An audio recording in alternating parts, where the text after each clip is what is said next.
This land of ours, good to drive in this land of ours.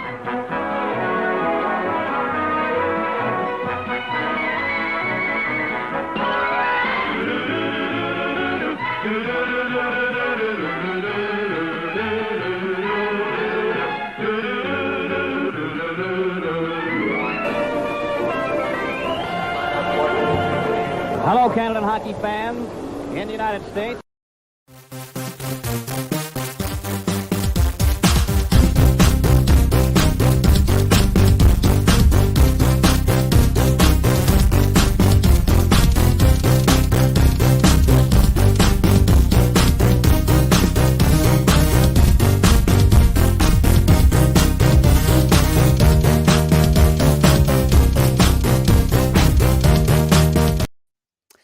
If it's 7 p.m. Eastern Time on a Thursday, it's Hockey Time Machine. Good evening, everybody. I'm Steve Paikin, coming to you from Midtown Toronto. And on behalf of Paul and Laura and Glenn, we're grateful you've decided to join us tonight. 49 years ago tonight, one of the greatest rivalries in sports wrote its first chapter. So let's take you back. The date is October 21st, 1972. The place is the Nassau County Coliseum. The event is the first ever meeting between the New York Rangers and the New York Islanders, and the Rangers won the game 2-1. As of the beginning of this season, these fierce rivals had played each other 321 times over the 49 years. Who do you think's won the most games? It's got to be the 4 straight Stanley Cup champion Islanders, right? Actually, no. The Rangers have 151 wins. The Islanders have 141 wins, 10 difference. The rest are ties, and that includes the playoffs. Now, we've got several guests tonight, all of whom in their own way own a piece of this rivalry. A couple of them are ready to go now. A few others are going to be joining us later.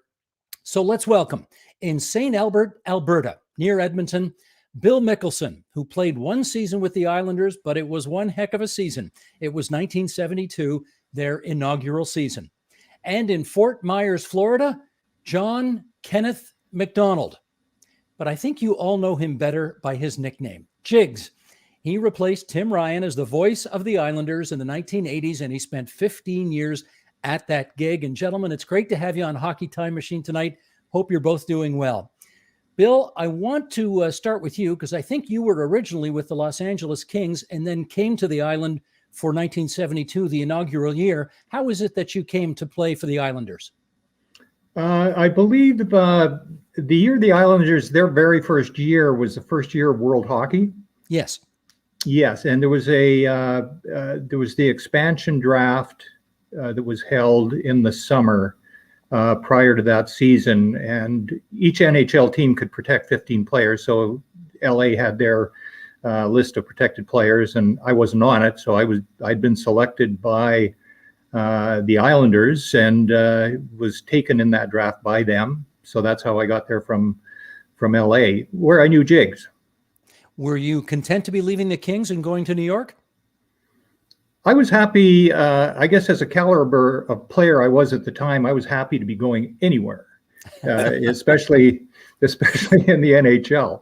I had played 2 years in the American League with LA's farm team in Springfield, and had been called up. That's where I met Jigs. I was I guess that would be the fall of 71.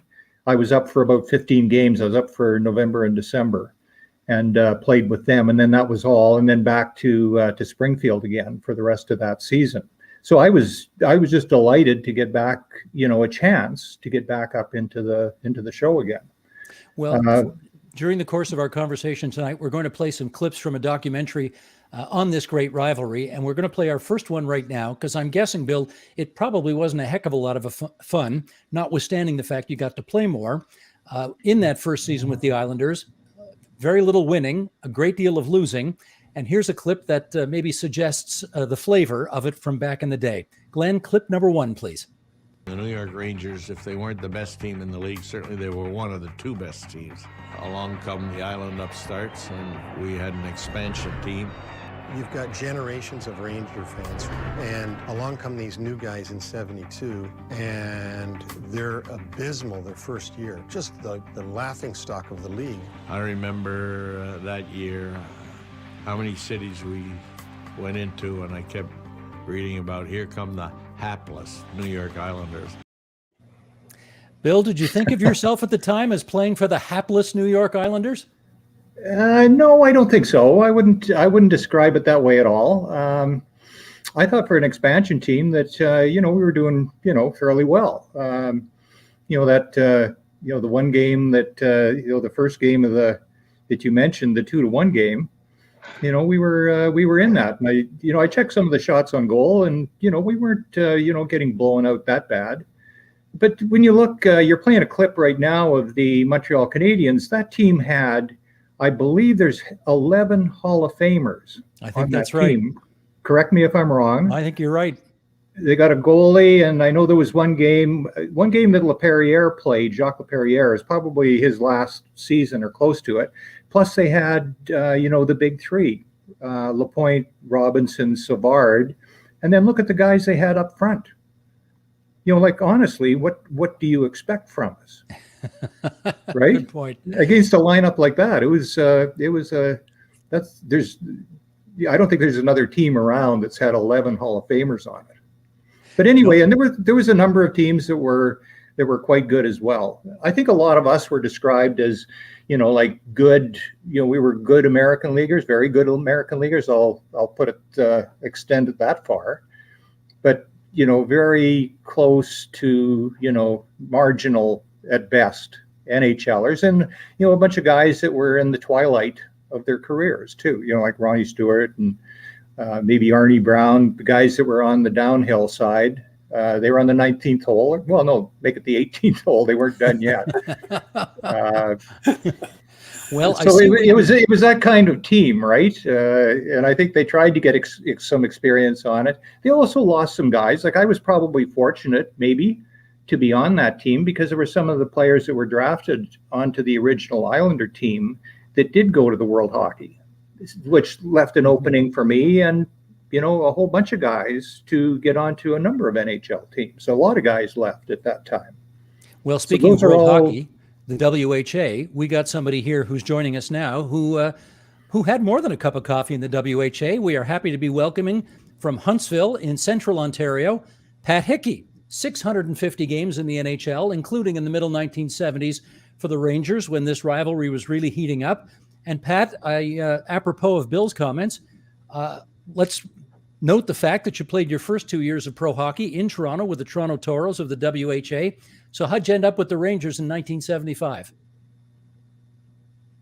And you got to unmute yourself, Pat, or somebody's got to unmute or we won't be able to hear the answer. Yeah. Steve, good to see you again. Bill, Tiggs.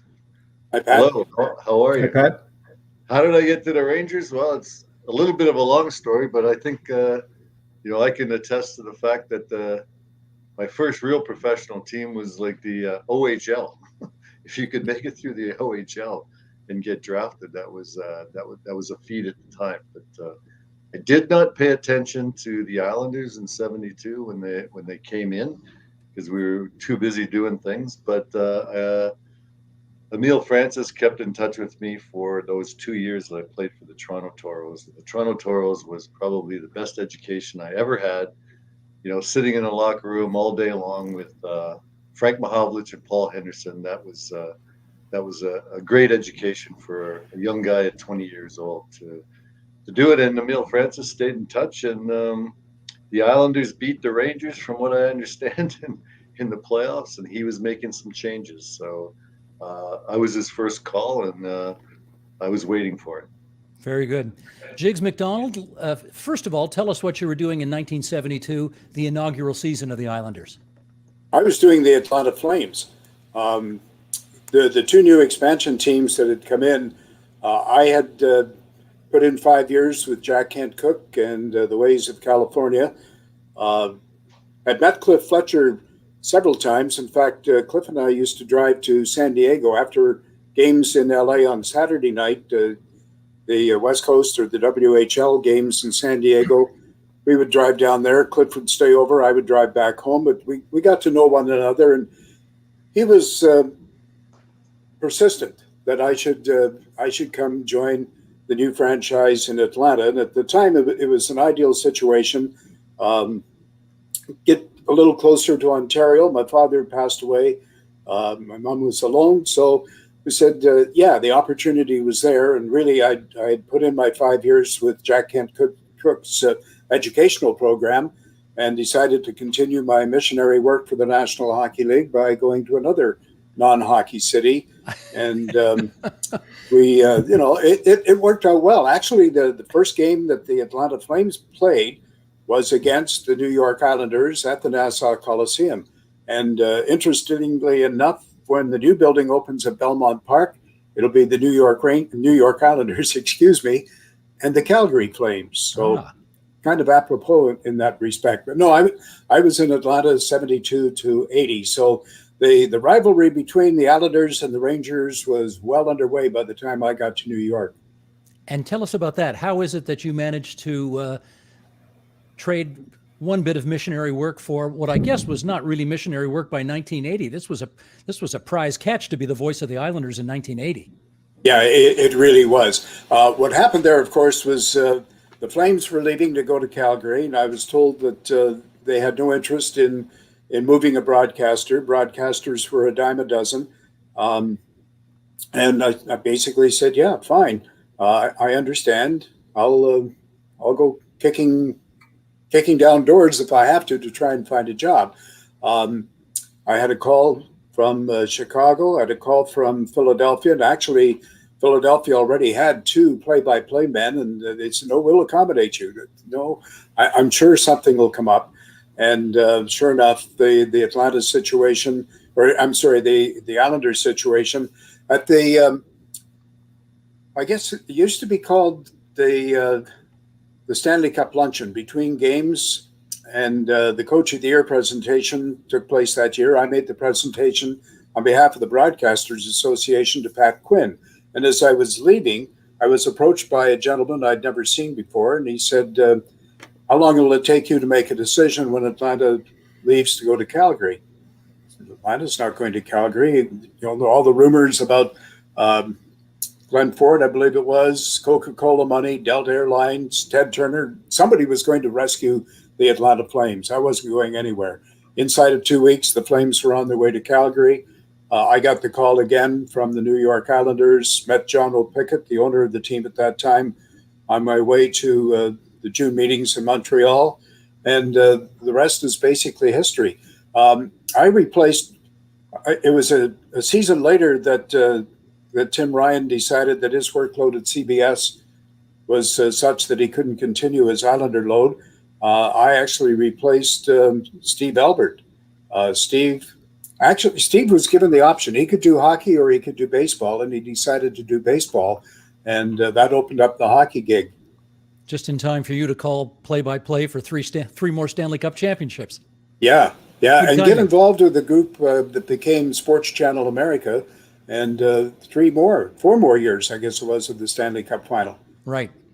Well, one of the hugest turning points in the history of the Islanders was obviously the #1 overall draft pick the year after they were founded, and it happened to be a guy named Denny Potvin. Let's look back at Denny Potvin. Glenn, clip number 2, please.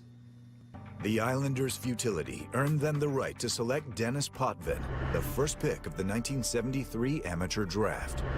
He was a man amongst boys in junior. He was clearly the right guy to build a franchise around. Denny Potvin came in, was big, strong. He was hard-nosed. He hit, right? And he could hurt you. He didn't take crap from anybody. I've never had been around any player, let alone a rookie, who just dominated things the way he had. Potvin gave the Islanders credibility and toughness, and in his second season, a playoff berth, where his team would challenge for New York bragging rights. Now, Bill, unfortunately, I don't think you ever got to play with Denny, did you? I was at, I had signed a 2-year contract with the Islanders, and the second year at training camp, he was at that training camp. So I probably played with him at the training camp. But, speaking of Denny, that's something still to this day that I tell people, that I lost my job to Denny Potvin, and everybody says, oh yeah, Makes sense. That makes sense. So, Was there any question in your mind that, based on what you saw, even in that training camp, that he was going to bloom into perhaps the second greatest defenseman in NHL history? I can't say that I saw enough, but I did, coincidentally, I played more with his brother, Jean Potvin. I played with Jean in Springfield along with Butch and Billy in 71 when we won the Calder Cup in the American League, led by Billy and Butch, and Jean as well. Jean was outstanding, and then I played with him in LA for when Jigs was there that fall of 71. For the 2 years. In fact, Jean was my partner. Jean, the year I was with the Islanders, Potsy, as I'll call him, shows up at the end of the year and describes himself. He used the term, he called himself the bait. And the bait was, what did that mean? Was referring to his little brother. So all those years, the years, I guess that's 2 years prior to Denny coming to the Islanders, I knew all about him from his older brother, Jean. And didn't Jean come from Philadelphia, Billy? Yes, he came from Philadelphia. And Jigs, I don't know how did Potsy get to Philadelphia from L.A.? That was one of those. That was the Cowboy Flat. I think it was a 4-for-4 deal. Freddie. Let's see. Let's rewind some tape here. Late in the season, there was a 4-for-4 deal between the Kings and Philadelphia, and Jean was one of the 4 guys. I remember going to a movie theater. All 4 of them were spending the afternoon watching a matinee, and I'd been told to go get them, bring them back to the coach's room. The GM, Larry Regan, wasn't on the trip, and the coach had to tell them that they were on their way to Philadelphia. For the life of me, I can't come up with the 4 names. There was a Brown. There was a French-Canadian player. Anyway, 4-for-4 deal, and that included John going to Philly. And then, of course, Bill made the deal for the bait. That's a very good description. He really was the bait. If we've got John, we know that Denny's going to sign here, don't we? Yeah. He called himself the bait. He says, that's why I'm here. That's why they got me. Pat Hickey, let me get you in here at this point. Unmute if you would, because I imagine during the course of your career, on more than a couple of occasions, you would have been carrying the puck up the ice, looking up and seeing Denny Potvin there. And I wonder what that was like. For sure. When I was 17 years old, as I explained, I think everything that the guys said there, Brad Park, and Denny could hurt you, but you got to remember, Denny played 4 years in the OHL. I played 3 years. So we battled against each other for those 3 years.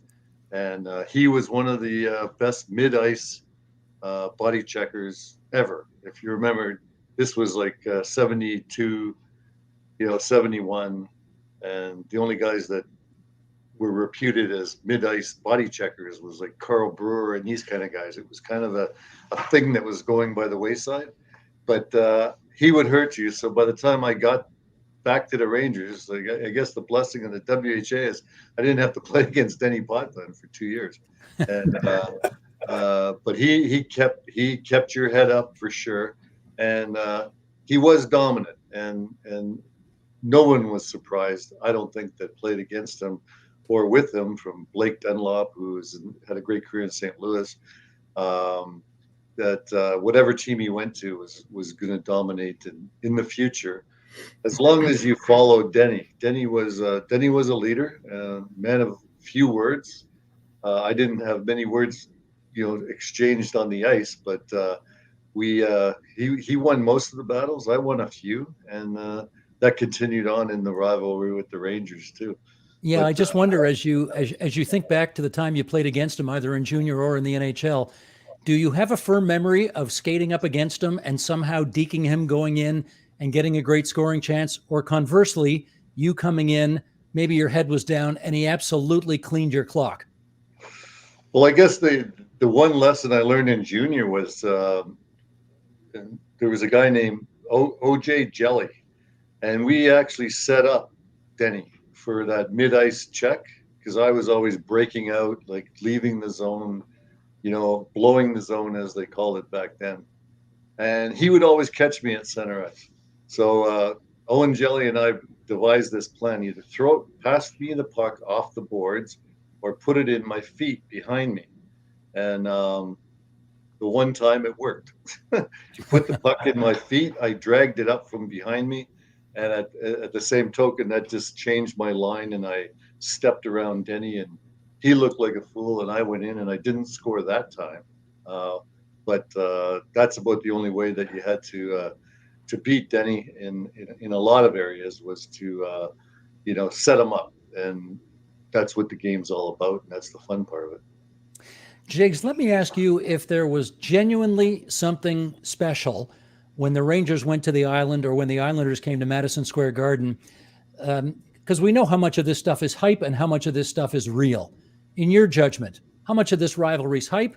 How much is the real deal? 100% real, Steve. There's no doubt in my mind. When I went there in 1980, the fall of 80, our broadcast position was over one of the entrances, vomitories, they called it, from the lobby into the seating area. So we were basically eye to eye, face to face with fans night after night. You got to recognize people who were season ticket holders, who were there every game. They were Islander fans. Oh, excuse me, tonight the Islanders are playing the Rangers, and these same people came in with Ranger sweaters on, or a Ranger whatever. You said, no, wait a minute. And Eddie Westfall, to his credit, Eddie said, Jigs, just keep in mind, remember, if it weren't for the New York Rangers, there wouldn't be a New York Islanders. People couldn't get tickets to the Ranger games. Season tickets you just couldn't get. So obviously the league in 1972 put the New York Islanders to Long Island, and that avoided the WHA going in there. But that just said to me that this is Ranger territory. And then there was a whole area out on the east end of Long Island that was Ranger territory through and through. Reason for that was the Islander package was a pay level on cable TV. The Rangers were free. Ranger telecasts you got with your package for $0. And so it was Ranger territory. There was no question. Yeah, they were there to support the home team, except when the New York Rangers came in.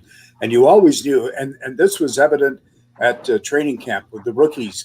The rookie games were battles. I mean, they were out and out wars between these kids, and it carried over on the ice to just, you hit as hard as you could. You, as Pat said, you tried to make somebody look foolish. You did everything you could to beat the other guy. And the fans were, I would say, probably that initially when I got there, even 8 years after the expansion, I would say probably 75% Ranger fans. And well, Pat, you played in there. It was a Ranger building night after night.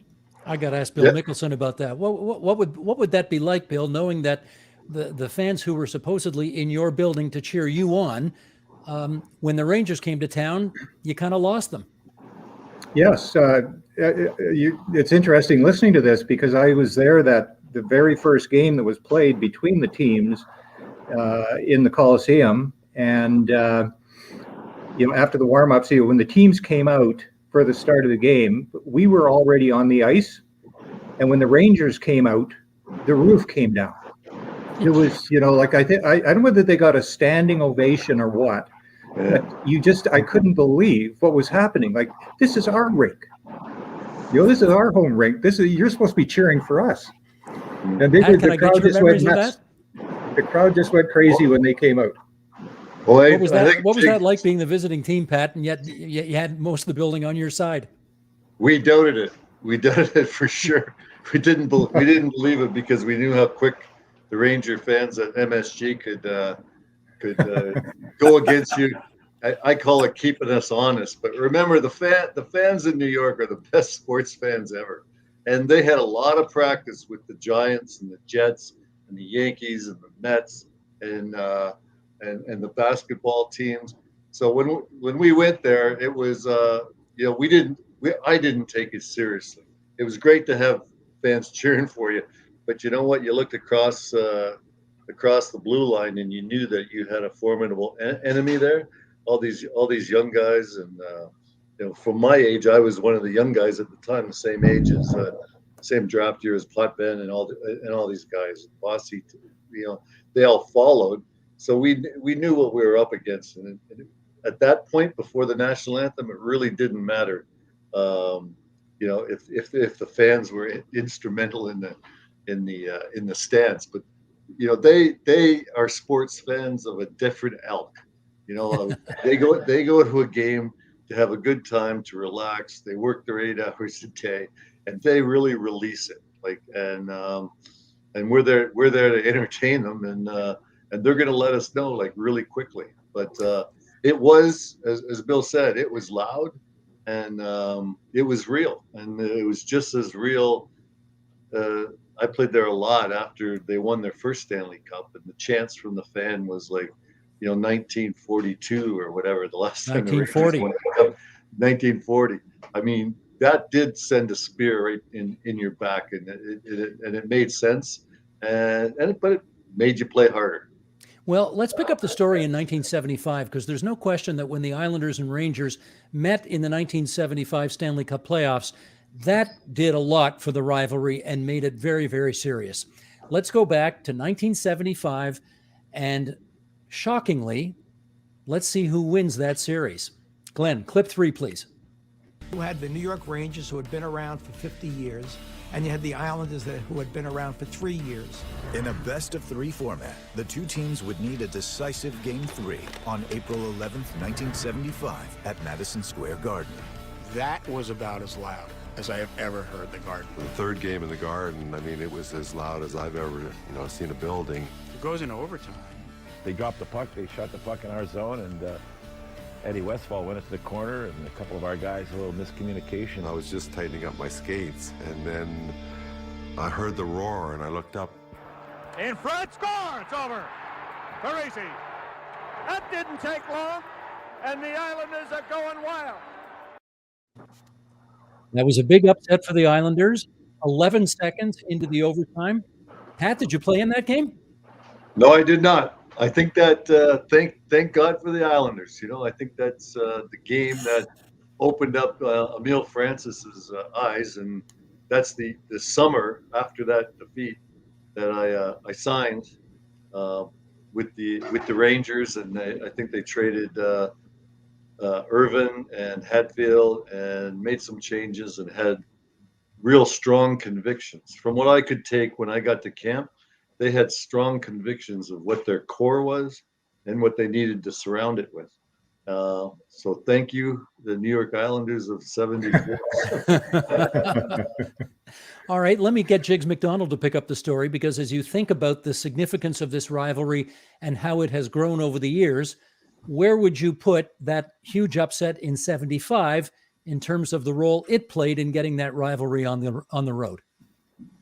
It was huge. It broke the Rangers' hearts, obviously, the fans, the players, the franchise, as Pat said, making some changes. It made believers of the people on Long Island, those who had put down their season ticket money. It was only 3 years, and look, this team beat the New York Rangers. This team is legitimate. You could feel it around the league. Still being in Atlanta at the time when the Islanders came in, it was obvious the respect that they commanded, not only from the Atlanta Flames team, but the Atlanta Flames fans too. They recognized that this was a team on the rise, and this was a team that was going to make fans sit up and take notice around the league. For sure. Bill, is there an Islander alumni organization today, number one? Are you a part of it, number two? And if you are, do guys still talk about that series? There is an organization. I have not been a part of it. And coincidentally, it's funny you should mention that, because I've just renewed some contacts with the Islanders because of my daughter. I don't know if you're aware or you recall last spring that Anders Lee tore his ACL. Okay. He's the captain of the Islanders, and he did not play in the Stanley Cup playoffs last year.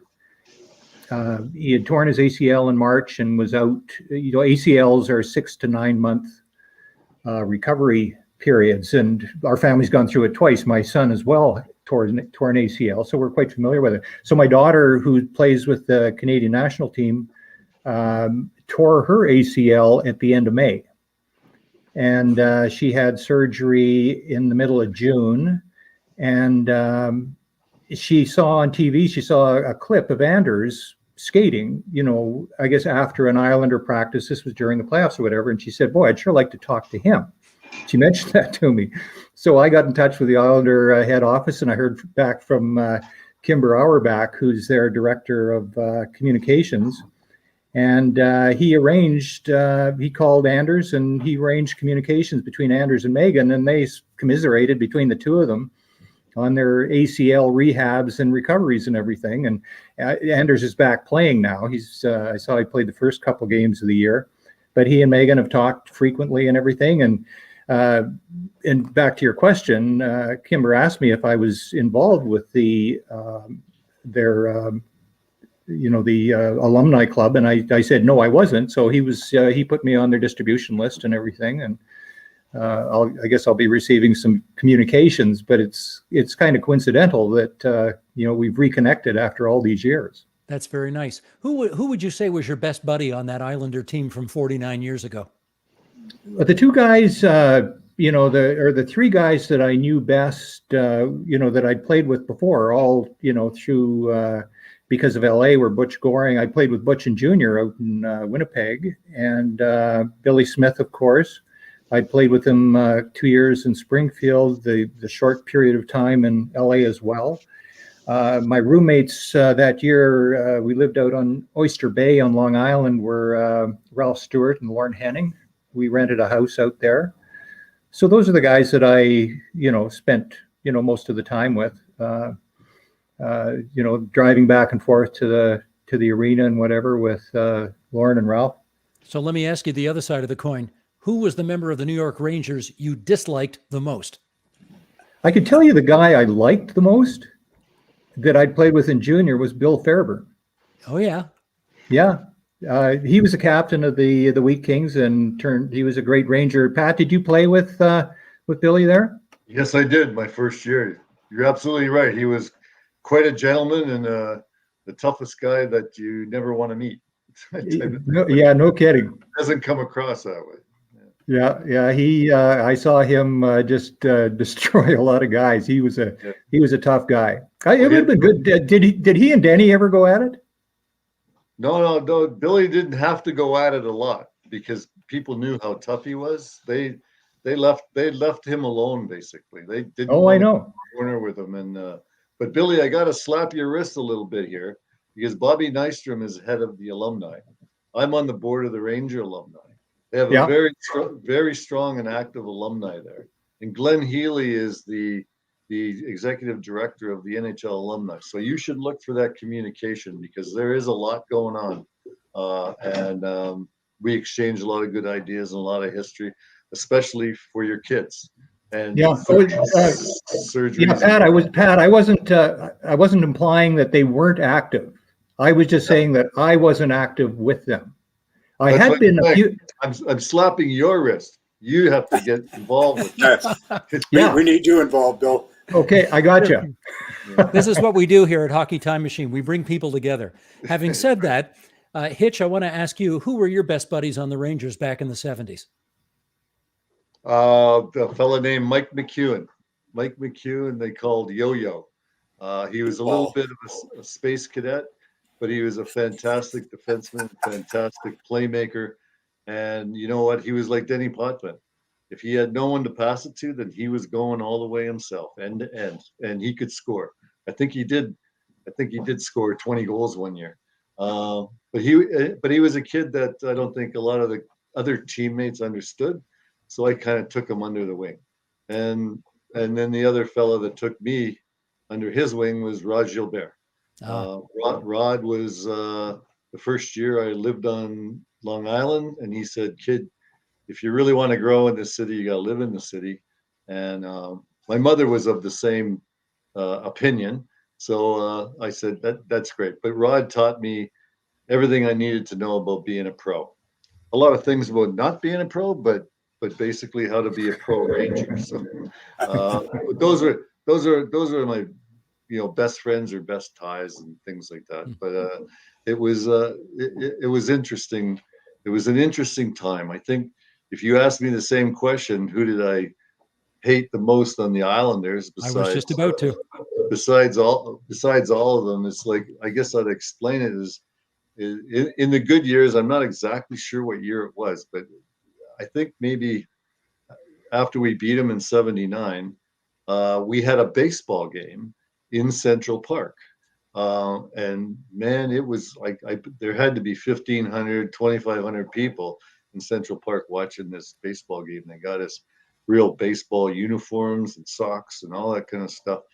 And we all hung out together, like everybody, from the Greshners to the Lorimers, and a true professional respect always with the Islanders and in the NHL itself. But I can't really say who I hated the most. But that big, tall defenseman Pearson, I could never take him into the corner and steal a puck from him for some Stephen reason. Person, yes, I remember him. So he was kind of my nemesis.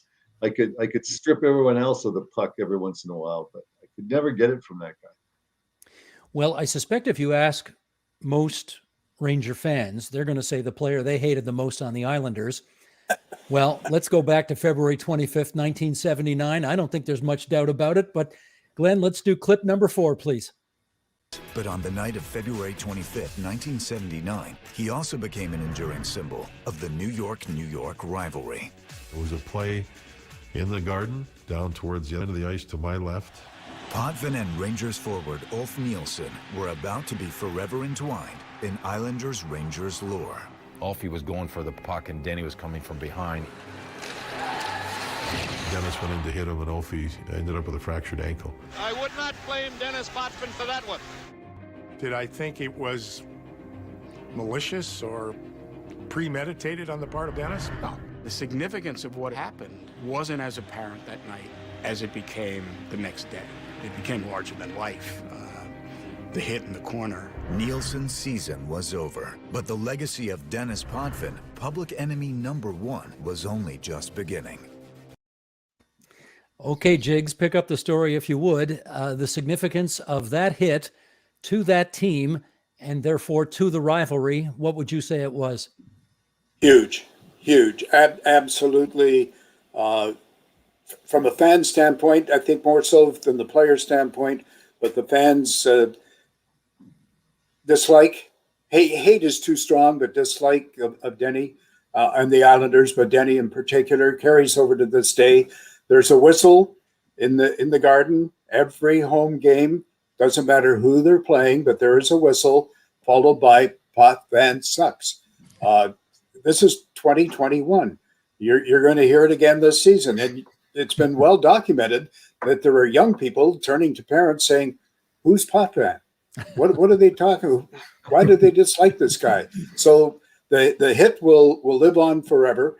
From what I saw, what I continue to see on video wasn't malicious. It was just one of those unfortunate things, very unfortunate things that happens in our game. And the fans, more so than players, like I say, the fans just to this day who remember the hit, remember Denny, of course, just don't like the man. Pat, did you play in that game? I was on the ice. That was my line. Hedberg, Hickey, and Nielsen. Yeah, no, I was on the ice. I actually didn't see the hit, but it's like we've already talked about tonight, and Brad Park put it best, is that Denny Potvin could hurt people. And, it was just a natural hit. He's done that to myself. He's done that to a lot of people. He finished his check in the corner. My understanding is Alfie, the Garden ice is the Garden ice, and he got caught and it snapped his ankle bone, and it was a good hit. But I'll tell you, it's the trick. Like when you're at a face-off and everybody's looking around, you always know who's on the ice on the other side, especially if they've got someone that either can make a good pass and a shot or a hit. So when Denny was out there, he never cheated on himself, and he finished off that play. And as it is in New York with the fans, they institutionalized the whole situation. And I think that's it's just popularity. And I think Jigs, I don't know, I'm sure you've talked to Denny about it. I don't really think that he loses any sleep over being famous at Madison Square Garden. Jigs, have you talked to him about it? He'll tell you very quickly that it's not Potvin sucks, they're saying, it's Potvin's cups. And he'll hold up 4 fingers.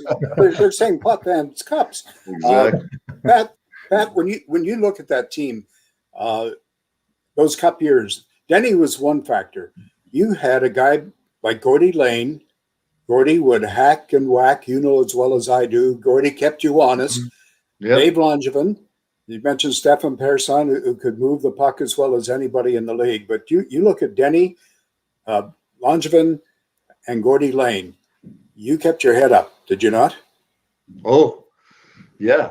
The one thing we did, Shiro kind of brought it in, but we came up with a strategy of like we didn't want Potvin to carry the puck because he was dangerous. So what we strategized was, well, then let's shoot it in his corner and get on him. And everybody looked around like, you get on him. I don't want to get on him. Okay, we'll get on him, but we'll force that puck where he's got to give it to Lorimer, because Lorimer's not going to make the same play, although he made a lot of great plays, as Denny Potvin. And so everything becomes a strategy on how you can keep things away. But yeah, there's that.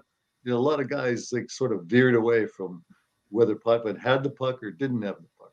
But with all the other guys, yeah. And you failed to mention the most dangerous, and that was Billy Smith with his goal stick, because he always got the first hack in there, and then Lane got a little tap and get out of here, and you said yes, sir. Bill Mickelson, as you look at that hit by Denny Potvin on Ulf Nilsson, clean hit, dirty hit, what do you think? Yeah, I think he was coasting into him, so it's hard to call it charging. And I think Potvin, was one of those guys who just, hit too hard. I don't know. Did he get a penalty on that play? Don't know. I don't think so. I don't think he did. Yeah. No, I don't think so either. I mean, like I say, I was on the ice, but I didn't see the actual play. Just sort of rushed over. But I don't think so, because it was sort of a non-event, non-hit at the time, except for the fact that Alfie never got up. So. Yeah. Right.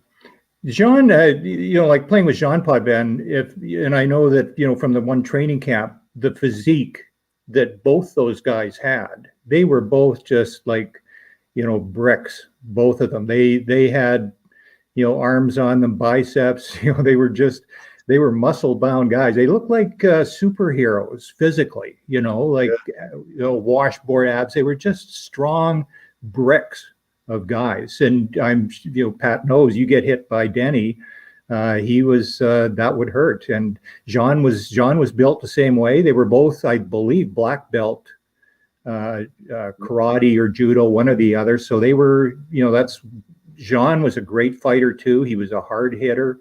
He didn't have all the skill that I don't think, but that's not fair to say either. Jean had a lot of skill too, but compared to Denny, who's one of the best ever, he was very good. But Jean, I think the only thing he was missing, or one of the things he was missing that was different from his little brother, was I don't think he was quite as mean as Denny could be. Denny, I think, on the ice, he didn't mind hurting people. Well, the Rangers did get some measure of revenge, of course, later that season, because they did beat the Islanders in the playoffs. And let's have a little look at that right now. Clip 5, please, Glenn. Look at Dennis Potvin. What a portrait. My God, look at that. I'll never forget the shot of Dennis Potvin leaning on the boards with his arm down on a knee. It looked exhausted after they had lost to us. This is a Ranger team that nobody figured to be here, beating the #1 team in hockey. When we beat the Islanders in 1979 to go to the finals, that was our Stanley Cup. That was our Stanley Cup. I'm so excited in this one that it's ridiculous. Oh, no! Now, Jigs, of course, that's the year before the Islanders would go on their 4th straight Stanley Cup run. So, again, in the history of this rivalry, how significant was that Ranger revenge that year? I think from a fan standpoint, they expected that the Islanders would have to get rid of some people, bring some people in, that this was a team, they'd lost to the Leafs, the year before.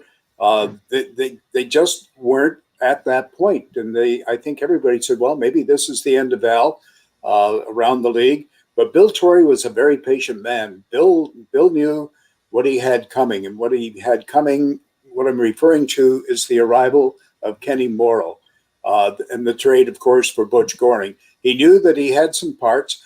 Bill very openly told me that the guy he thought he was getting was Darryl Sittler, but he couldn't complete the deal for Sittler. And he said to Al, scouting that series between LA and Boston last year, the best guy on the ice was Goring.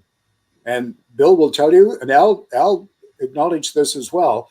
Who? Goring. The little, Al said, the little guy with that crazy helmet.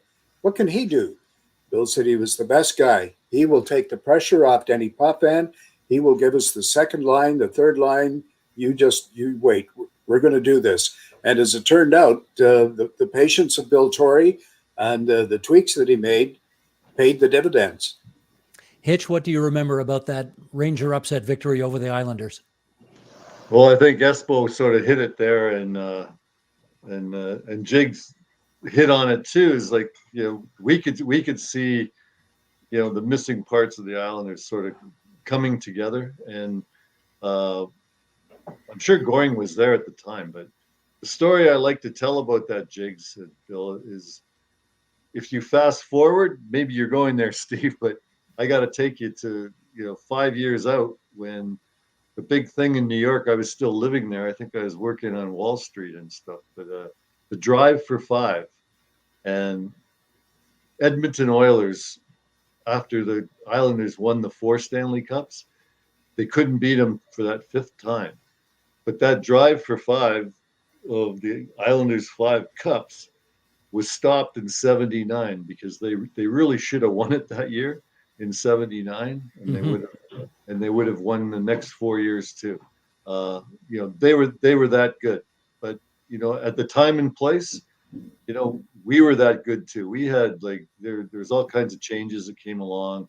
We had a great mix from Esposito as the elder statesman down to a fellow named Don Maloney came in with about 25 games left in the season that season.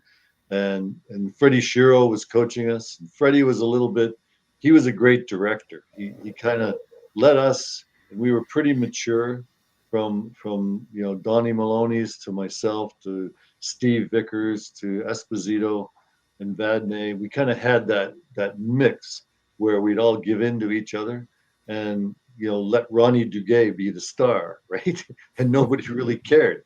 And we had that kind of flamboyant attitude, and I think that's what carried us into that '79 victory.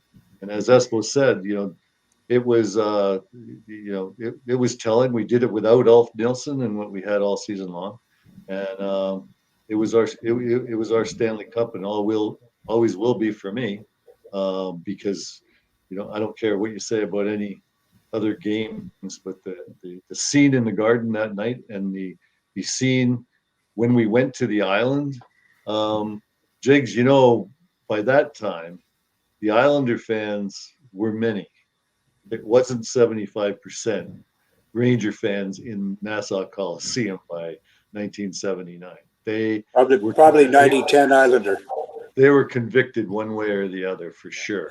And I think for sports, it was just a great series in New York to have everyone celebrate one way or another. And Steve, can I jump in here for a second? Please.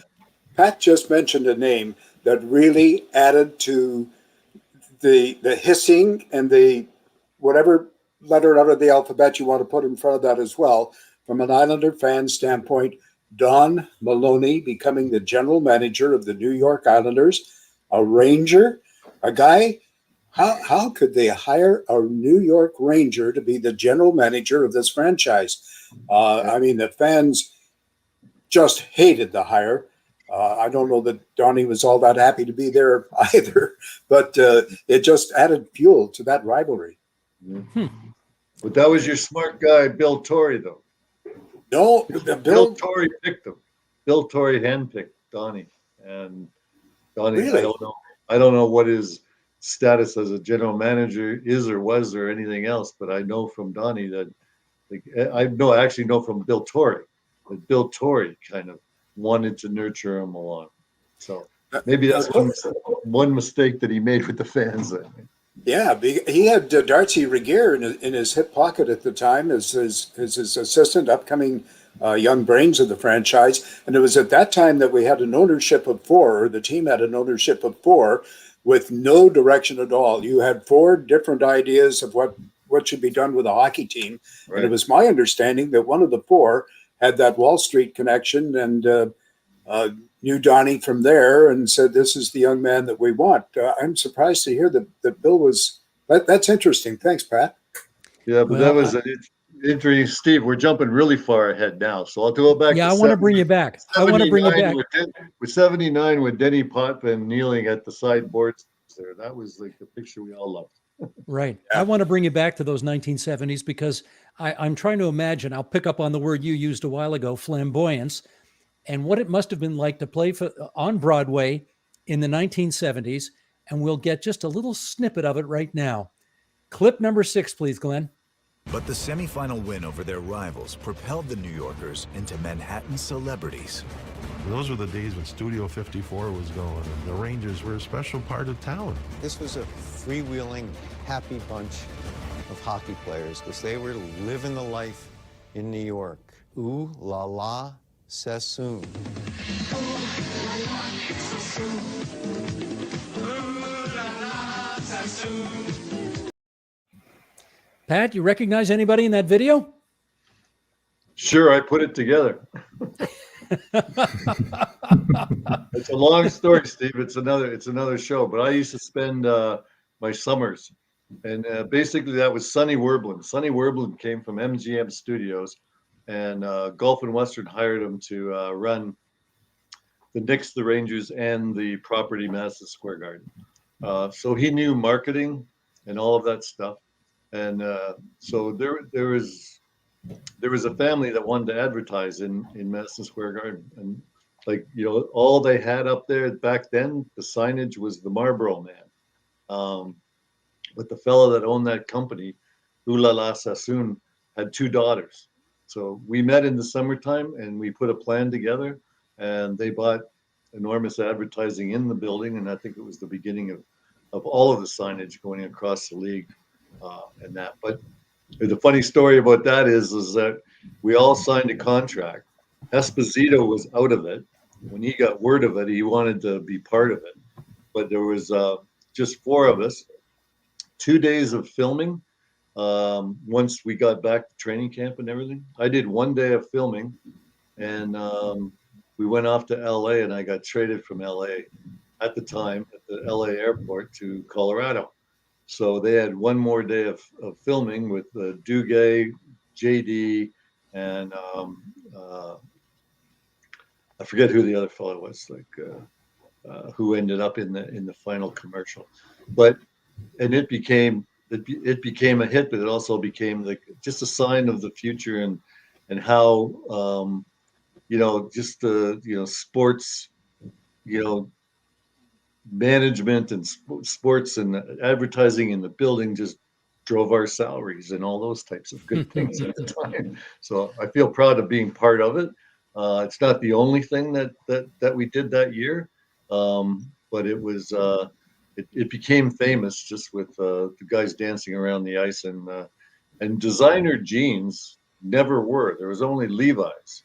So this was the beginning of all the designer jeans, and the guys in the team were excited to do something that would break the monotony of just practicing every day. Right. Well, of course, one of the most unfortunate parts of the Islander-Ranger rivalry, as far as Ranger fans were concerned, was the constant 1940. 1940. That chant just went on and on and on. And Islander fans had a great time rubbing the noses of Ranger fans into the fact that the Islanders won 4 in a row, which is as many Stanley Cups as the Rangers had won in their entire franchise history. And then came 1994 and the end of the drought. Clip 7, Glenn, let's check that out. We ended up sweeping them in 4 games. We outscored them 22-3. And I recall talking to Steve Thomas after the game. He goes, I've never been in a series where my team never touched the puck. The New York Rangers have swept the Battle of New York. 1994, first round of the playoffs. That's where the Rangers took off. It was a 4-game sweep, and the Rangers went from there. The Rangers are Stanley Cup champions! It took 54 years, but the jinx of 1940 was vanished forever. 10 minutes after they win the Cup, there's Adam Graves on camera leading the 1940 champ. 1940!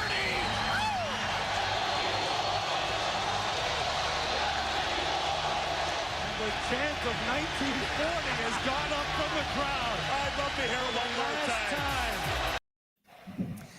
Jigs, I'm sure it was sweeter because they swept the Islanders en route to winning the Stanley Cup. But, you know, New York's it's a city that has seen so many memorable, incredible championships over the years. Where would you put the 94 Ranger Stanley Cup win on that pantheon? I don't think they'd have been there if we'd played a whole season. Sound like an Islander fan now, do I? Wasn't that a word-shortened season? And going back to 1984, the only time in the history of the Stanley Cup final, 2-3-2 format. There I go again, being an Islanders fan. But, you know, I'm speaking on behalf of the fans, I think, when I say that. No, 1994, give Mike Keenan, give the entire crew, including Glenn Healy, a former Islander, all the credit in the world. Hills didn't get to play, of course, but he was on the bench cheerleading. They were good. There was no question they were good. And I think Islander fans at the time took their hats off to them. Congratulations. Well done. Bye-bye 1940. Bye-bye 1940 indeed. Gentlemen, I see we're just running up against the clock here, and I want to make sure that I give all three of you a chance to just sort of tell our viewers what you're up to today. So, Bill Mickelson, start us off. What are you doing these days? I'm retired. I've been retired for a few years now. After my hockey career was over, I went back to university and got finished up I had 3 years of commerce at the University of Manitoba, you know, before I went to play hockey for 8 years, came back, got my 4th year, worked for IBM for 24 years, and I retired in 2003, and I've been pretty much following my kids around, you know, ever since then. Enjoying retirement, doing some traveling as well lately. One of your kids has done some pretty impressive stuff for Canada. That's for darn sure. Mm-hmm. Yeah. She's trying to crack the lineup one more time, but we'll see if her knee gives her an opportunity or not. If she recovers in time, as I said, she had her operation mid-June, and it's a 6 to 9 month recovery for ACLs, and that'll put her in. They picked the team just the week before Christmas, and if she gets in some games, she might have a chance of cracking the lineup again. We'll see. We wish her well. She was actually Thank on you. Hockey Time Machine several months ago, so please convey our best wishes to her. Yep, I sure will. Thank you. Thank you. Hitch, what are you up to these days? Well, I'm trying to strategize getting used to retirement and not golfing 6 or 7 times a week. So, because that's not my idea of being active very much. But I retired from RBC Dominion Securities about a year and a half ago now. So I'm getting used to that and looking forward to setting up some travel in the next 5 or 10 years. Fabulous. Jigs McDonald, how about you? Retired. Finally, put Mr. Foot microphone up on the shelf. Got a game. Well, actually, I think I got 3 games in 3 years ago. I'd done at least 1 game in 50 different NHL seasons. Gave up the summer property just outside Aurelia 3 years ago, making Fort Myers year-round home. And like Pat, trying to stay away from the golf course every day of the week. fortunately for me, it's a what they call an executive course. At this age, I don't hit the ball that far, and I can't bend over to pick up the ball. So I try to just stay active around the community here and wait for the snowbirds to get back. Now that the border is open, I can't wait to see the Canadian friends that we have here and get caught up on good times. That's wonderful. Gentlemen, I can't thank the three of you enough for sharing your terrific memories of this wonderful sports rivalry. Bill Mickelson, Pat Hickey, Jiggs McDonald. Godspeed, everybody, and thanks for joining us tonight. Thank you, Steve. Nice to meet you, Bill. You too, Pat. Jiggs, good seeing you again. Same here, Billy. Stay well. Say hi to the guys, Jiggs, that you run into. I will, Pat. You do the same. Yeah, I'll play baseball anytime. Thanks, guys. Well, we're going to talk to another former NHLer now who had a piece of this rivalry, and to this day, he is still bothered by the role he played in the 1975 Game 3 loss to the Islanders at Madison Square Garden. Glenn, let's roll that, please. Joining us now from Aurora, Ontario, just north of Toronto, let's welcome Steve Vickers, who spent 9 seasons with the Rangers in the 1970s and early 80s. And Steve, it's really good to see you. How you doing these days? Very good, but that was 10 seasons. 10 seasons. I didn't mean to shortchange you. Apologies. Well, we do know that, I think we know that your first season with the Rangers was the Islanders' first ever season in the NHL. That's right. And I wondered, take us back, what did you and your teammates think about having to share New York City with this new upstart franchise? Well, we welcomed them in. I mean, it was they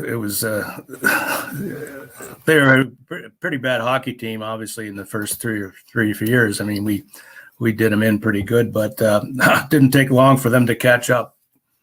Indeed. Did you play in the very first game 49 years ago today? Yeah. Oh yeah, for sure. Yeah, I played in that game. Any memories of that game? I think we won 4-0, but I could be wrong. I think you won 2-1. I think it was 2-1. close. Well, yeah, we won anyway. Did they play you tougher than you thought they would? Beginning, no, not really. I mean, they had a couple of tough guys, but not like they got when in the middle 70s, with Clark and Nystrom and Howitt and all those guys. They definitely shored up the team, and they're a force to be reckoned. That's for sure. Well, eventually, but that first season, you guys won 47 games and they won 12. So I wonder how long it took for the matchup and the rivalry to really develop into something significant. Well, especially I think my third year in the league, 74, 75, we played them in the first round. The round was 2 out of 3 in those days, and we lost both our games at Madison Square Garden. And we got them really good at the Coliseum. I think we beat them 8-3, but we didn't carry out the next night, and it was overtime. Actually, it was overtime. We lost 4-3, and I think I took not a lot of flack because I did shoot the puck right onto June Duran's stick, and he fired into left winger. Then anyway, it was my fault. It was 11 minutes into the game, or seconds. 11 seconds into 11 the game. seconds, yes. Yeah, and I got my everything mixed up with who was my defenseman in those days? Nick Beverly. Oh yes. We got crossed up, and it was my fault. I think Nick took some of the blame, but I think it was 90% my fault. Does that still bug you all these years later? Yes, it does. Yes, it does. It's a team game, and I thought, especially that night, that I let the team down, and nobody really said anything to me, but everybody knew. And I think Billy Fairbairn, we were down 3-1. I think I tied it. I got the second goal, and then Billy Fairbairn got the third goal. We were down 3-0 after the second period, so all the momentum was with us. Unfortunately, we had to have an overtime, and I guess we cooled off. This is a team that's third year in the league, and that was the start too of them assembling the hockey club, the Ranger Hockey Club. The next year, they started, shooting bodies around, and they let Eddie Jockman go, and the Brad Park they trade with Esposito. And they really they really tore the team up, no question about it. Do you recall what you remember thinking the first time you heard 18,000 fans in the Garden yell, "Potvin sucks"? Well, I know that's because what he did to Elf Nielsen. That was the year Elf was our leading scorer at the time. I think he was in February, and I think it was a clean hit. I have to admit, Potvin took Alfie to the boards. There was a clean hit, and Elf he twisted his ankle, broke his ankle and doing so, and he couldn't go. He couldn't play the rest of the season. We could have used him, and especially in the playoffs against Montreal. But it was a clean hit, and I think Dennis was a big boy, and I always wanted to know where he was when I was on the ice. And so Alfie was kind of thin, and he wasn't any match in the corner, I guess, with Potvin. Well, I should follow up on that. Did you have many occasions where you were bringing up a rush and you had to go in on Dennis Potvin, and what you were thinking when you did that? Well, I guess I did. I just knew he was deadly. He cut across the ice, and if he saw somebody with his head down, I always wanted. He had a butt about this wide, and he could use it, and so he was somebody to behold, like on the ice there. He was a great hockey player, there's no question about it, and he could play it anyway. He could score and he could hit you, and you always had to be on the lookout for him when you were on the ice. Now, we did talk about that first playoff series that you had against the Islanders, the preliminary round in '75, where this 3-year-old team managed to beat you guys 2 out of 3, including twice in the Garden. But then you also met them in '79 in the semifinals, and '81 in the semifinals, and '82 in a divisional final. And your Rangers only won 1 of those 4 series. And I wonder, all these years later, as you think back on it, how did that happen? Because you guys were supposed to be the better team.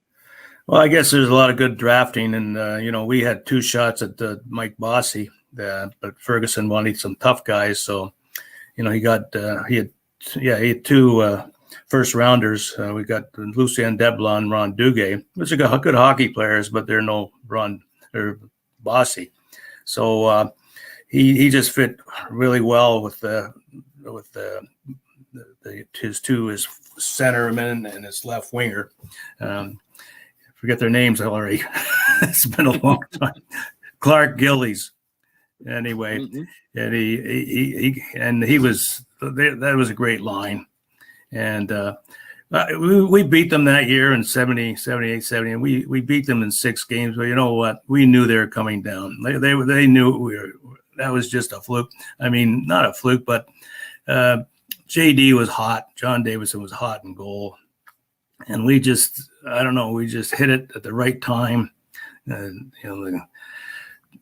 The war for New York City, or for New York, and we fell into that, and unfortunately we didn't have nothing left for the Canadians. Mm-hmm.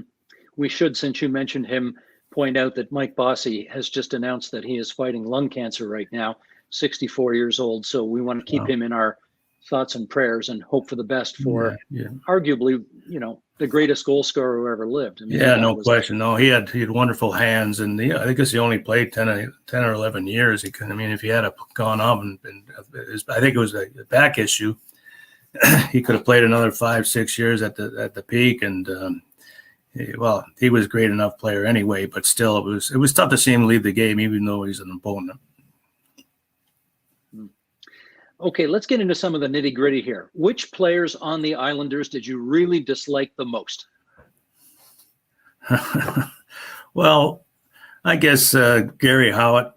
He stood. I think I fought him once, and Nystrom. I mean, these guys. Nystrom's a great hockey player. I thought he was a good hockey player. I mean, he was. We could have used a guy like that on the Rangers. We didn't really have a lot of tough guys, and I fought him a couple of times, and. They're tough guys. They're tough guys, I mean, they could play it anyway. All good teams, they can play it at the game anyway. You want to fight, we'll fight you. You want to play hockey, we'll play hockey with you. Montreal, when they take those 4 cups in a row, they're a team like that, And then the Islanders, they were too, no question about it. They had some great players in that team, and we found out, in the next two series. Yeah. Anybody on the I think they beat us. Islanders They beat us. I think the third in 1980. We went into I think we beat not Edmonton. Anyway, team we beat them. They were Atlanta Flames. We played them, and they beat us 7 out of 8 times during the season. Well, we beat them 3-1 in the playoffs, and then we beat. I'm trying to think of we beat St. Louis. I think it was St. Louis, and they're I'm getting my years mixed up. It's tough, but anyway, they Montreal Islanders are great. I mean, they're just a good team, and 4 years. I mean, you don't win cups 4 years in a row without being a great hockey club. We want to understand this rivalry and know if it was a genuine rivalry or if it was more something that the media torqued up.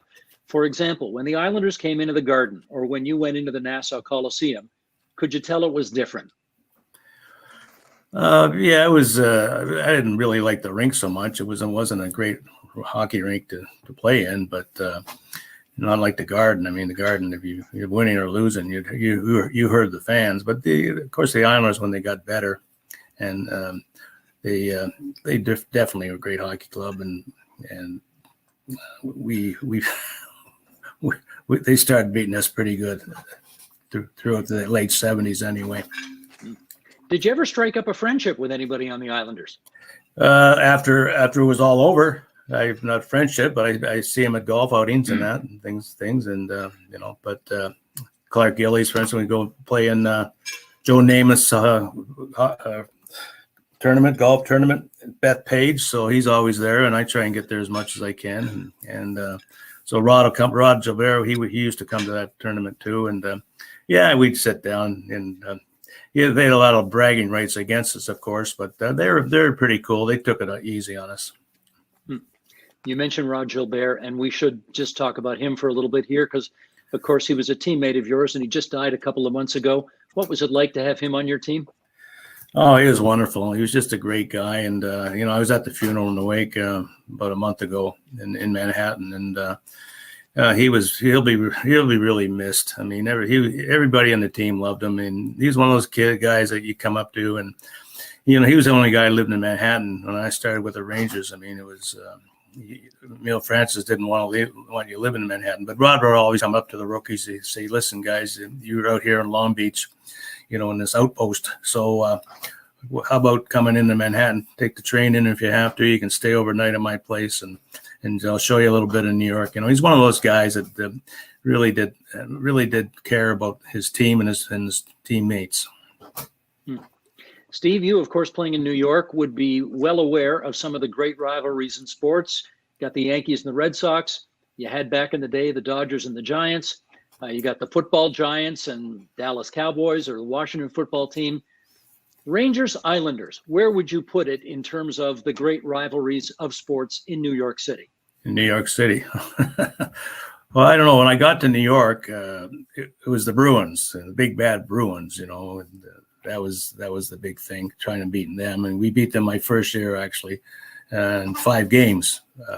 Bobby Orr was on that team, and Phyllis Vizito was on that team. And I loved playing in the Boston Garden. And the next few years, many years, it was the Flyers.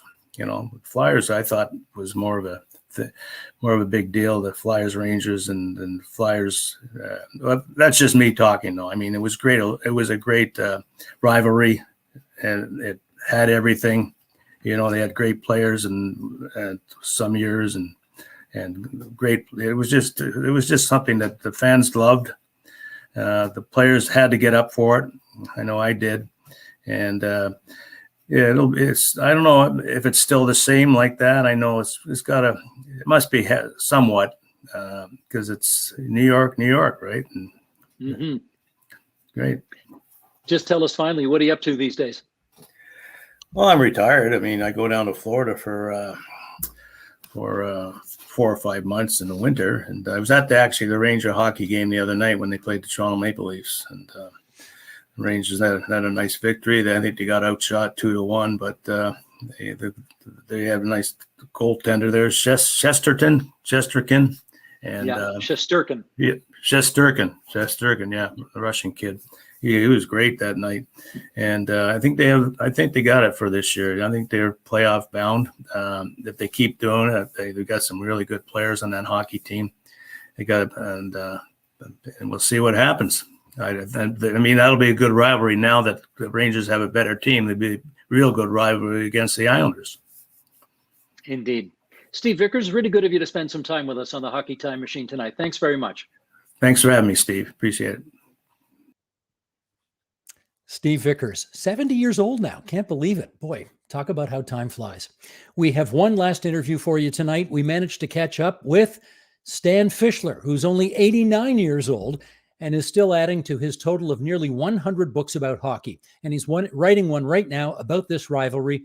Stan was very much in the middle of this thing, having worked for the Rangers and done both Ranger and Islander broadcasts. Our pal Glenn Dreyfus interviewed Stan from his home in Tel Aviv, Israel. Fire away. Stan, 49 years ago, the Islanders were created, and how did the Rangers feel about having cousins in the suburbs? Well, at first they didn't want any part of it because the Rangers wanted to have a monopoly on the NHL New York market, but there were a lot of factors interrupting it. One was that the World Hockey Association was about to be born.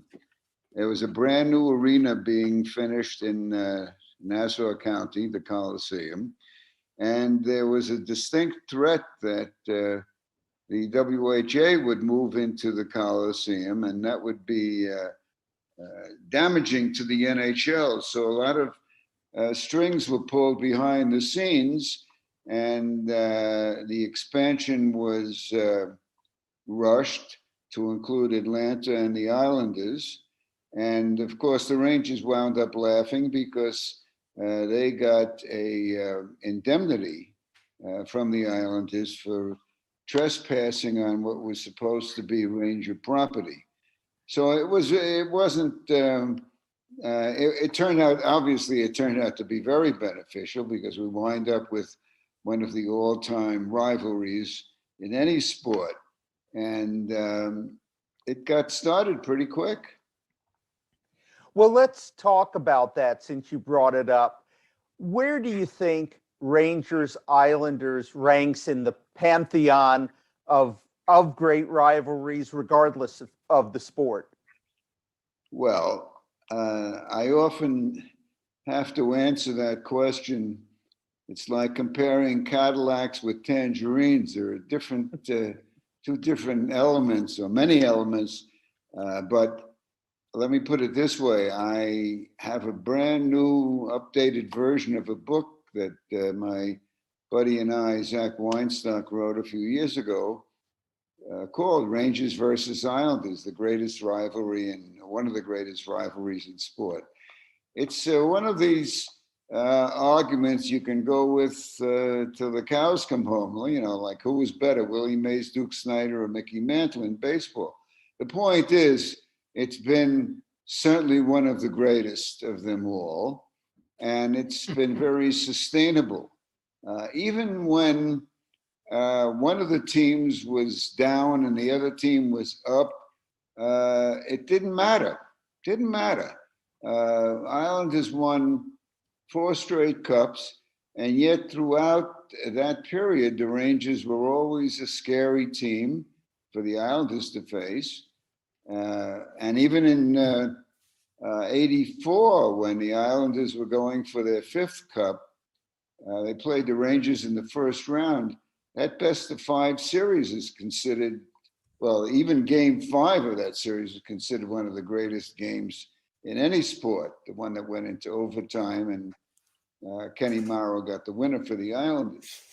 The point is that it never stops being heart-throbbing. That's the whole deal.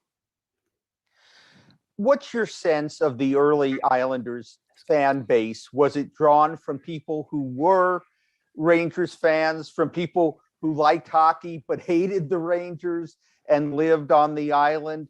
What was the mix of the early fan base? Most people forget that one of the elements that helped the Islanders a great deal is that there was a professional hockey team on Long Island in Suffolk County called the Long Island Ducks. And the Long Island Ducks are very much like the team that you saw in the movie Slapshot.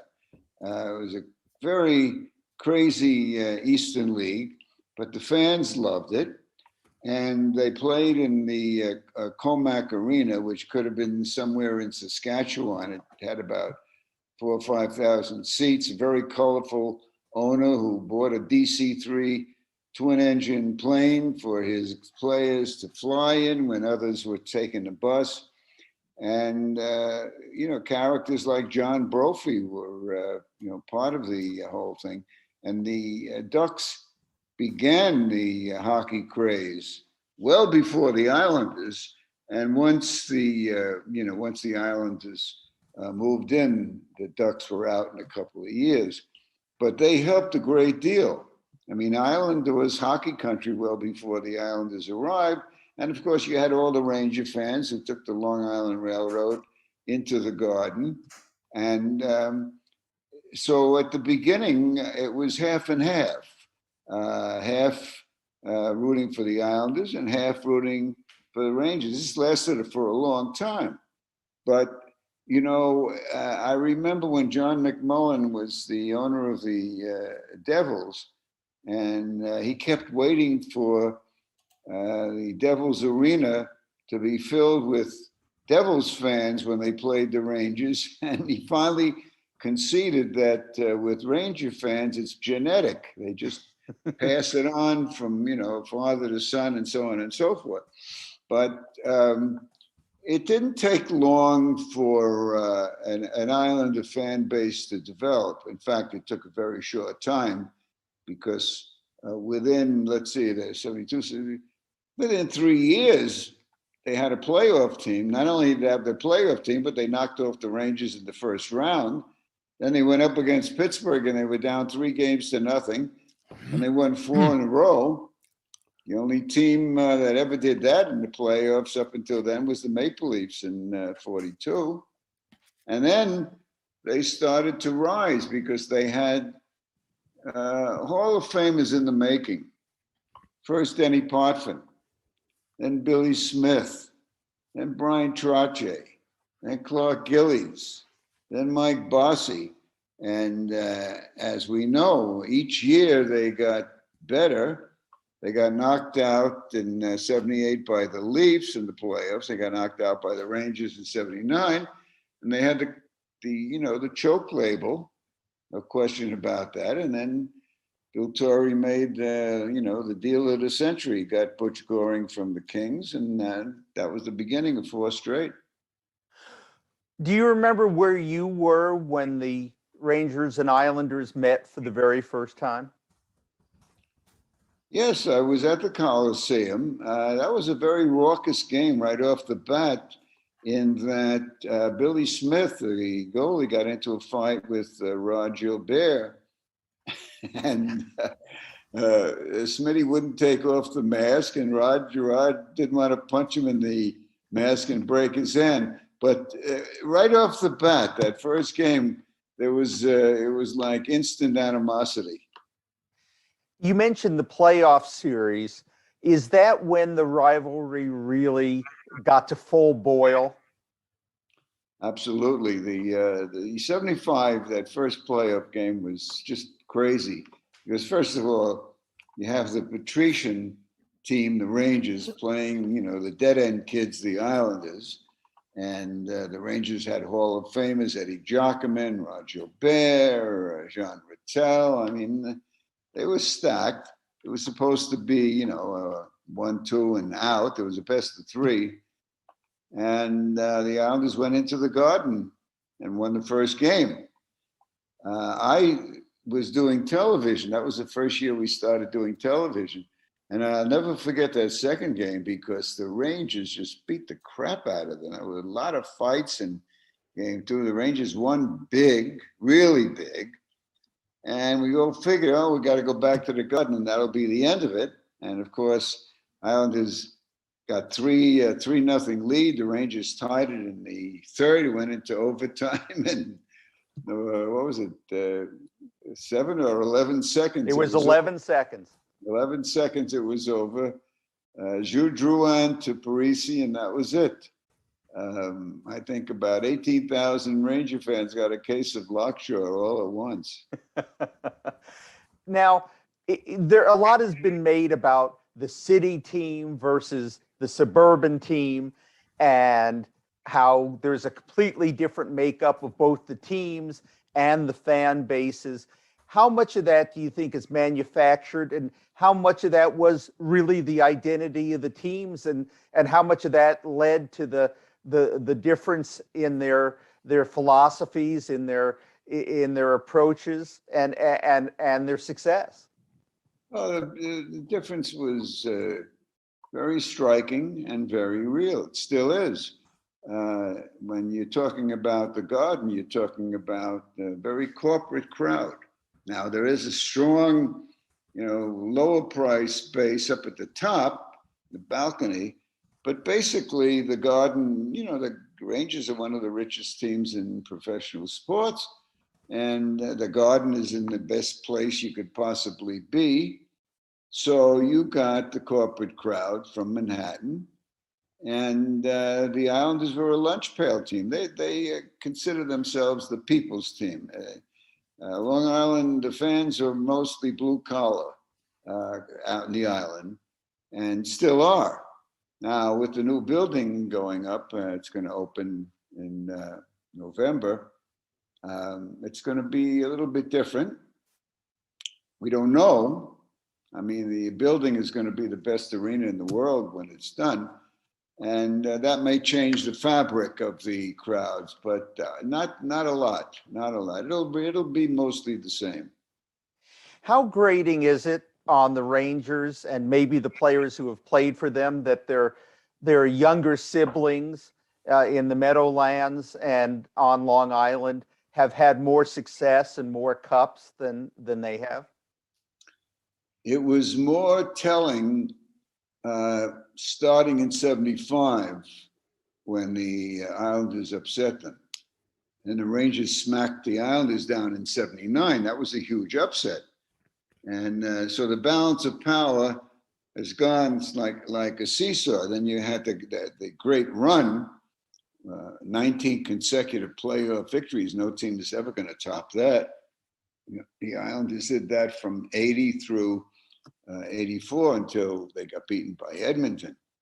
But the feeling, it's been, like I said, it's been back and forth. I remember after the great 93 Islanders playoff, and Donnie Maloney was the GM, and he made some really stupid moves. They got rid of Glenn Healy, who was a star. Healy wound up actually with the Rangers. And the next playoff, after that terrific run in 93, the Rangers knocked them off in 4 straight. I think it was 6-6-6. It was like a tennis series. So it's that way. I mean, right now you got the Islanders have done terrifically last couple of years in the playoffs. This year, who knows? The Rangers are an up-and-coming team. They got the defenseman Fox, who, by the way, is a Jewish defenseman from Long Island. Adam Fox won the Norris Trophy in his second year. I mean, this guy's a phenomenal player. The Rangers going to be very good this year, very good. And the rivalry will be very good. And I think with the Rangers toughening up, there are going to be a lot of fisticuffs. Nothing wrong with that. So we have to either verify or debunk a myth. Were you the model for the Islanders' redesign of their uniform? I wish I were, because then I would be getting royalties. But I wasn't. I wasn't. And I'll tell you something interesting about that particular uniform, because I was at the press conference. It was at a restaurant, beautiful afternoon on the island, and what I remember is that we thought this uniform or this jersey was really, really cool, really neat. You know, you had the lighthouse, you had the fishermen, and it was very Long Island. Now, I have to tell you, there was nothing wrong with the uniform. It was the thing. The thing was that the team was terrible. And because the team was terrible, the fans had to take it out on somebody or some things, and they took it out in the uniform. They just brought it back the last couple of years as a retro, and people are buying it like crazy. Do you think the players who have played for both teams, I'm sure you've talked to some who have played for the Islanders and for the Rangers, like Healy, how do they describe the rivalry, and did they describe a different vibe with both of those franchises? Well, the Islanders always have felt that they were the underdogs. You don't have to be an underdog in terms of the quality of play. You can be an underdog in terms of the attention. Now, when the Islanders were winning their 4 straight cups, the Rangers was still the story, because the Rangers play in Manhattan. And Manhattan is the center of the universe. So if a newspaper had limited staff to cover the teams, the Rangers would always get the main guy, and the Islanders would get the secondary guy. Now, there also happens to be a newspaper out on the island called Newsday. Well, Newsday gave strong attention to the Islanders, but you know, the Rangers were like it's like a hit show on Broadway that runs forever, and so there was always a resentment from. I ghosted Denny Potvin's book and Power on Ice, and I remember Denny talking about how I mean, it was not something that it became bitter, but it was something that was there. Okay, we'll end on this. You've worked for all 3 teams. You've broadcast for the Islanders and for the Devils in the New York area. You worked for the Rangers before that in your legendary career. So where is your heart? Well, I get that question. I've had that question asked so many times, and it's a very interesting. It's a good question. Well, I knew if I asked enough. I'll put it this way. There was once a hit tune, a hit musical on Broadway called Finian's Rainbow, and one of the hit tunes was "When I'm Not Near the Girl I love the girl I'm near." Now, when I was doing the Islander games, I loved the Islanders. When I was doing the Devil games, I loved the Devils. When I doing the Ranger games, I loved the Rangers. But there's one key thing here that you have to remember.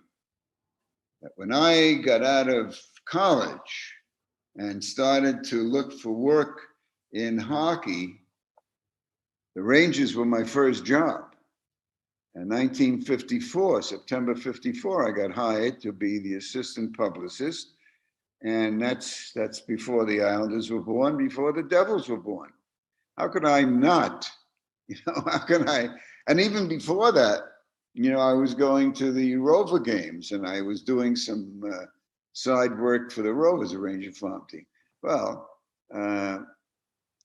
heck, in 54, 55, all I was doing was being in the garden every single day, every single night, doing Ranger stuff. And however, the guy who was my boss, Frank Boucher, great former player, he got canned after that season. We didn't make the playoffs. And that was a tremendous blow because he was like an uncle, a favorite uncle. And he was such a wonderful guy. And, you know, you wanted the team to win so that Bush could continue in the job.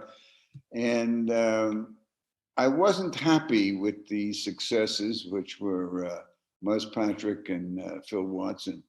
So that kind of, you know, dimmed my, curbed my enthusiasm. But as I said, I was the vice president of the Rangers fan club, for crying out loud, before I even went to work for them. And I was very close to the team. I was very active in the fan club. But, you know, when actually my television break came with the Whalers of the WHA in '73. So I was liking them a lot, let me tell you that. And of course, when I got the offer to work to do the Islanders on TV, and I was with the Islanders a long time. I've written books about the Islanders. I'm working on a 50th anniversary book right now with a couple of other guys. So it's, you know, it's like I said, when I'm not near the girl I love the girl I'm near. That's really what it comes down to. Well, Stan, it is always music to our ears when we get the chance to listen to you spin your tales and tell your stories and educate us about the game we all love. So thank you so much for taking the time, and continued success. Good time talking to you all the time. Anytime you want me, just give me a shout. Okay. Thank you, Stan. Righto. Bye. That's great. The great Stan Fischler. Well, this is the time in our broadcast where we always bring Paul and Laura and Glenn on to say a little fast farewell. And then we want everybody to join us on Zoom at the after party, because we've got still a couple of great people who are connected to this rivalry. Gerald Eskenazi has been 46 years a sports writer with the New York Times. He's covered this story in and out for many, many years. And Tim Ryan, who has been both a broadcaster for the Rangers and the Islanders. He's going to join us in the after party as well on Zoom. So, guys, Laura, Glenn, Paul, you want to come on now and say goodbye, or are we just going to go over to Zoom? Here you go. Here we go. Oh, look at you. Yeah. Is the weather that bad there, Glenn? Well, I just want to quickly explain why I had a waterfall behind me when I was interviewing Stan. See, I was vacationing in the Yukon when you asked me to do the Stan interview.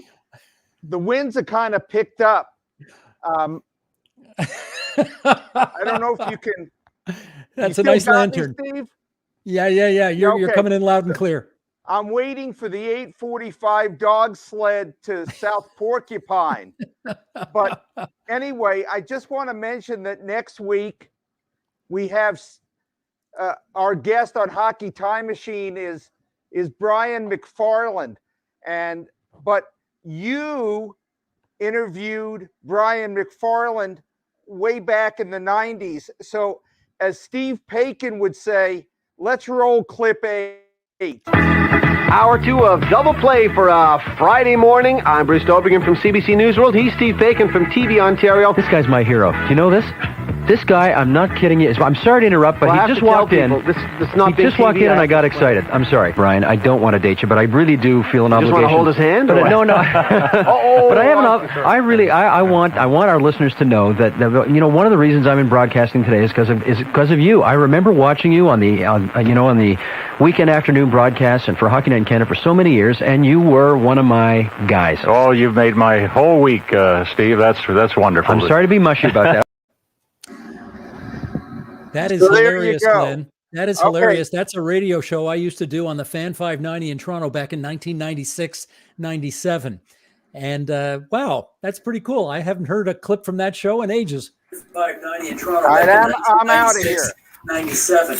Let me just, you know what? Wow, that's pretty cool. Turn your video or audio down, Paul. We're getting feedback here. I'm out of here. 97. Paul, turn your volume off or mute yourself or something. We're getting bad feedback here. Great. I just wanted to say we really need to give props to Glenn, because he got all those clips that you saw. We sent them down today, and he's basically spent the whole day getting those clips organized for tonight's show. So Glenn, well above and beyond the call of duty tonight. You were spectacular today, even as you waited for the dog sled to take you to South Porcupine, Ontario. Well done. Yeah, I can't top what Glenn has done, that's for sure. But hey, there's more audio than that if you ever want to listen to it, Steve. You won't be embarrassed. You were a pro then, you're a pro now, and I'll send it to you regardless. I'm barely a pro now, and I can tell you 25 years ago I wasn't a pro then, but we all tried. Anyway, great stuff. Thanks to Laura. Thanks to you, Paul. We're now going to go over to the Zoom and continue the conversation about this great rivalry. Gerald Eskenazi and Tim Ryan will be there waiting for us, God willing. Okay.